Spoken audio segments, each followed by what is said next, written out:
I think his third question was about wanting to deprive the other siblings, the other heirs, from their share of the inheritance simply because I'm the only one taking care of my mom.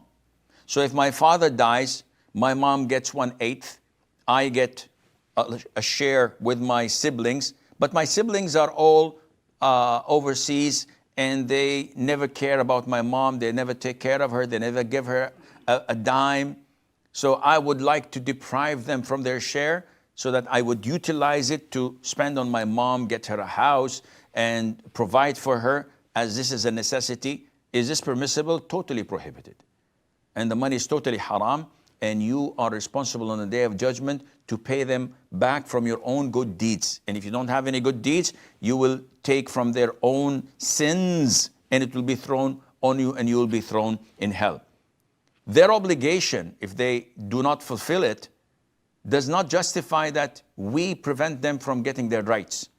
This is not up to us. The division of inheritance was not done by us or by scholars. It was done by Allah Azza wa Jal, mentioned in the Quran. So we have to fulfill it no matter what.